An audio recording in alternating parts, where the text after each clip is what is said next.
The inventory system provides multi-location, real-time management of stock levels synchronized between online and face-to-face channels. For initial configuration, go to the Partner Center and click on the Administrator role. Open the Stock Keeping panel and ensure the Use Inventory System checkbox is checked.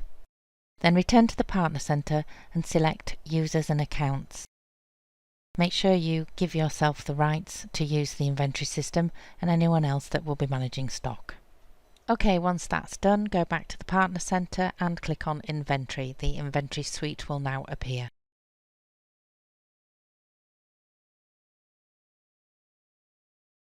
The in-depth instruction booklet emailed to you at the beginning of your Tillex journey is extremely useful to use alongside this video.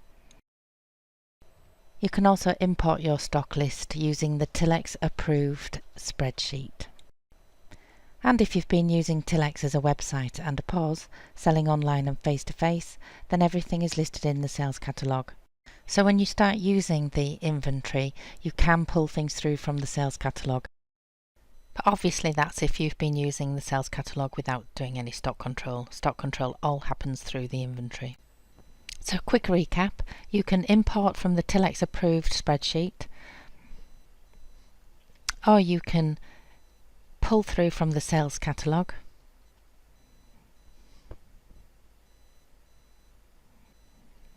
or create from ground up, which is best practice. You can see this one has been built already here. Right, let's have a look how it's done. If you start at the category level and fill in as much as you can, then you have less to fill in at item level. Remember, the inventory is for how you purchase, so do you buy things in units, in volume, by weight, length or area? This category is for cheese. The cheese comes in units, they're supplied in a carton and they're sold in a box. There are 6 boxes of cheese in each carton supplied.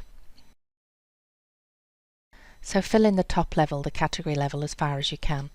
This one here is for volume, so it could be beer or shampoo bought in a drum, the 20-litre drum, and sold in millilitres.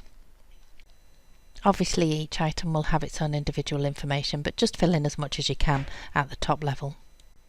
If the whole category is the same price, then price at category level, otherwise price at item level. You can set a retail price or handle all the pricing in the sales catalogue if you're creating a bundle, or create a markup and add a percentage.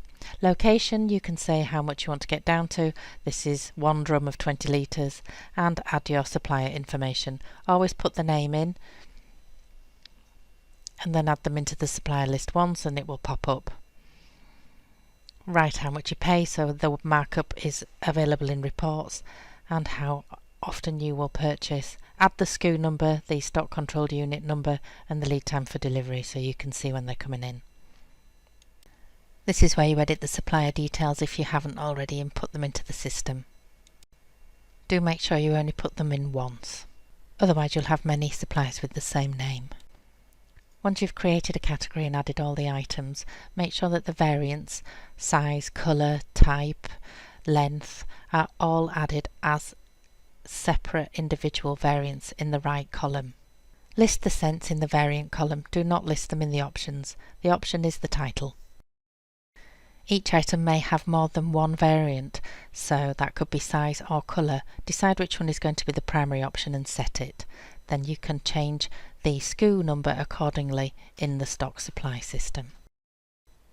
Once the inventory has been filled in at category level and item level, including any variants, type in the right column, you can click on the SKU list to see what happens to each SKU number.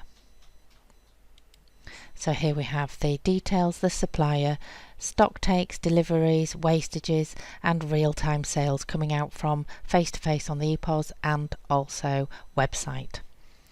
And then click on the calendar to see what's happening in the life of a SKU. It's very important to use the purchase order system, otherwise you won't know what stock's in stock and you could be selling items that are out of stock, as you will have not managed the stock control. The inventory calendar is colour coded.